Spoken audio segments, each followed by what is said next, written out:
मुहर्रम का रूट तय था तो बैरिकेड क्यों तोड़ा, आज इस खबर को विस्तार से बता देता हूं, क्योंकि तस्वीरें जो आई हैं वो ठीक नहीं है। समाज में बेहतर संदेश नहीं जाएगा इससे।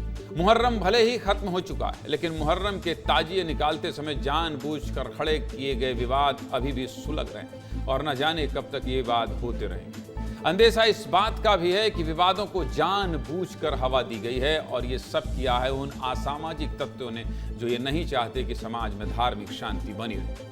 इसलिए मध्य प्रदेश और देश भर से मुहर्रम के मौके पर आई इन विवादित तस्वीरों पर आज विस्तार से बात करेंगे। इन 4 तस्वीरों को आप ध्यान से देख लीजिए। मुहर्रम प्रदेश में सबसे ज्यादा बवाल अगर किसी राज्य में हुआ है तो वो राज्य बिहार है। बिहार के अलग अलग शहरों में अलग अलग कारणों से कई बवाल हुए हैं, तो वहीं सबसे ज्यादा विवाद हाजीपुर, कटिहार, समस्तीपुर और गोपालगंज में हुआ है। बिहार के हाजीपुर में मुहर्रम के जुलूस के दौरान बस से टक्कर हो गई। इस टक्कर के बाद जुलूस निकाल रहे लोगों ने जमकर बवाल काटा और आगजनी भी की। वहीं कटिहार में जुलूस के दौरान किसी छत पर छोटा मोटा विवाद हो गया। देखते ही देखते विवाद इतना बढ़ गया कि जुलूस निकाल रहे लोगों ने मंदिर पर पथराव कर दिया। मंदिर पर पथराव के बाद हिंसा शुरू हो गई और जमकर पत्थरबाजी की गई। इसी तरह बात समस्तीपुर की करें तो यहाँ भी जुलूस के दौरान दुकानदार से मारपीट की गई। तो वहीं गोपालगंज में मुहर्रम के ही 2 जुलूस आपस में भिड़ गए। इसके अलावा भी पूरे बिहार से हिंसा की कई तस्वीरें सामने आई। अब ये तो बात बिहार की हो गई, लेकिन मुहर्रम पर हिंसा के मामले मध्य प्रदेश में भी पीछे नहीं रहे। सबसे दुखद ये है कि विवाद साजिश के तहत खड़े किए गए। मुहर्रम पर हुई हिंसा की तस्वीरें देखकर कहा जा सकता है कि ये विवाद जानबूझकर किए गए हैं। किसने किए हैं और क्यों किए हैं, विस्तार से देख लीजिए। उज्जैन के जीवाजीगंज इलाके में मुहर्रम के जुलूस के दौरान जुलूस निकाल रहे लोगों ने खूब हंगामा किया। पुलिस को हालात पर काबू पाने के लिए लाठीचार्ज तक करना पड़ा है। हालात बेकाबू होने पर पुलिस ने उपद्रव कर रहे लोगों को खदेड़ा। पुलिस और प्रशासन की मुस्तैदी के चलते उज्जैन में बड़ी हिंसा होते रह गई, लेकिन उपद्रव के वीडियो देखकर ये साफ समझा जा सकता है कि विवाद जानबूझकर किया गया है। विवाद की इस तस्वीर को एक बार फिर देखिए। तस्वीरों में साफ देखा जा रहा है, आप भी देख सकते हैं कि मुहर्रम पर ताजिया निकाल रहे लोग जुलूस के लिए पहले से तय रास्ते से अलग घुसने की कोशिश करते हैं। इतना ही नहीं, पुलिस की ओर से की गई बैरिकेडिंग को भी तोड़ दिया गया और बैरिकेडिंग टूटने के बाद असामाजिक तत्वों को रोकने के लिए पुलिस को लाठीचार्ज करना पड़ा। इस पूरे मामले पर पुलिस का क्या कहना है, पहले आप सुन लीजिए। पुलिस क्या बता रही है, उसके बाद बात करें। सुनिए। जो निर्धारित मार्ग खजूर वाली मस्जिद से निकास की तरफ था, उसके अगेंस्ट में अब्दालपुरा की तरफ इन्होंने उसको मोड़ा, जिसकी वजह से बैरिकेड्स गिरे और उसमें 2 पुलिसकर्मियों को चोट आई। इसके बाद पुलिस ने, क्योंकि भीड़ बहुत ज़्यादा थी, इसलिए जो उपस्थित भीड़ थी उसको तितर-बितर करने के लिए कमर से नीचे हल्के बल का प्रयोग किया और इनको डिस्पर्स किया, जिस दौरान ये और आयोजक और उनके साथी वहाँ से भाग गए और उनका घोड़े को वहीं पर उन्होंने अबैंडन कर दिया।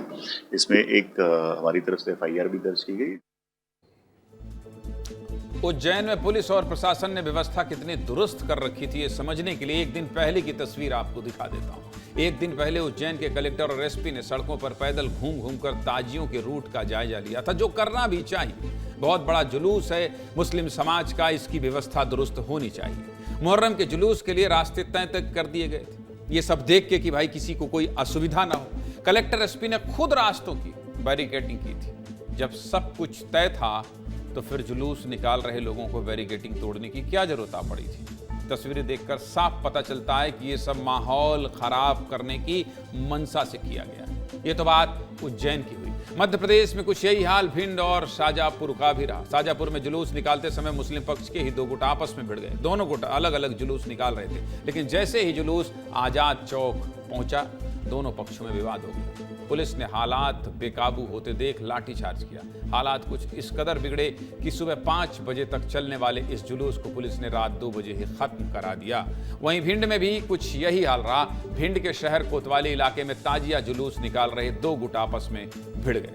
दोनों गुटों के बीच जमकर लात घूसे और लाठी डंडे चले। पुलिस ने मौके पर पहुंचकर मामला शांत कराया। मध्य प्रदेश के अलग अलग जिलों में मुहर्रम पर हुए विवाद की जांच आज राजधानी भोपाल तक भी पहुंच चुकी है। भाजपा और कांग्रेस के विधायक एक दूसरे पर हमलावर हैं। क्या कह रहे हैं, राजनीति तो होना ही। सुनिए। मुहर्रम हो, ईद हो या और कोई त्योहार हो, मध्य प्रदेश सरकार या भारत सरकार सबको अपने अपने पर्व मनाने की भरपूर छूट देती है। नियम अनुसार सबको अपनी अपनी अनुमति लेनी होती है। मुहर्रम का जो निर्धारित मार्ग था उसकी अनुमति प्रशासन ने दी थी, उससे हटकर दूसरे मार्ग पर ले जाकर उपद्रव करना, गुंडागिर्दी करना, तोड़फोड़ करना, नमाजें पढ़ो, कोई परेशानी नहीं, मुहर्रम के जुलूस निकालो, कोई परेशानी नहीं। कानून आपने हाथ में लिया तो डॉक्टर मोहन यादव जी की सरकार के डंडे आप में पड़ेंगे, कानून के शिकंजे में आप कसे जाओगे, आपको जेल जाना पड़ेगा। ये सवाल उनसे ये पूछना चाहिए कि क्या रामेश्वर शर्मा जज होगा क्या, जो वो ये कहेंगे कि क्या होगा और क्या नहीं होगा। जो ला कहेगा वो होगा। अगर वहाँ प्रशासन ने अनुमति उनको नहीं दी थी तो प्रशासन को समझाइश देना चाहिए थी। धार्मिक जुलूस था, राजनीतिक जुलूस नहीं था, और समझाइश देकर देखना चाहिए था, रोकना चाहिए था। जो वीडियो विजुअल आ रहे हैं उससे साफ जाहिर हो रहा है कि रोकने के बजाय सीधे केन चार्जिंग कर दी गई है।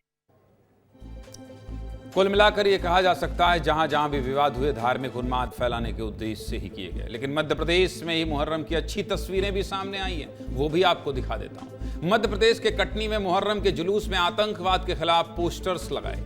पोस्टर्स में लिखा था कि मुहर्रम का जुलूस आतंकवाद के खिलाफ एक आंदोलन है। अब सोचिए ये कटनी वाले भाई कितने सज्जन हैं, सोचिए अपने त्योहार में कितना बड़ा मैसेज दे रहे हैं। छोटे छोटे पोस्टर में यह भी लिखा हुआ था कि आतंकवाद का कोई धर्म नहीं होता है। ये बताने की कोशिश की गई कि मुहर्रम की तारीख इस बात की गवाह है कि आतंकवाद का शिकार हुसैन इब्न अली का घर भी हुआ था।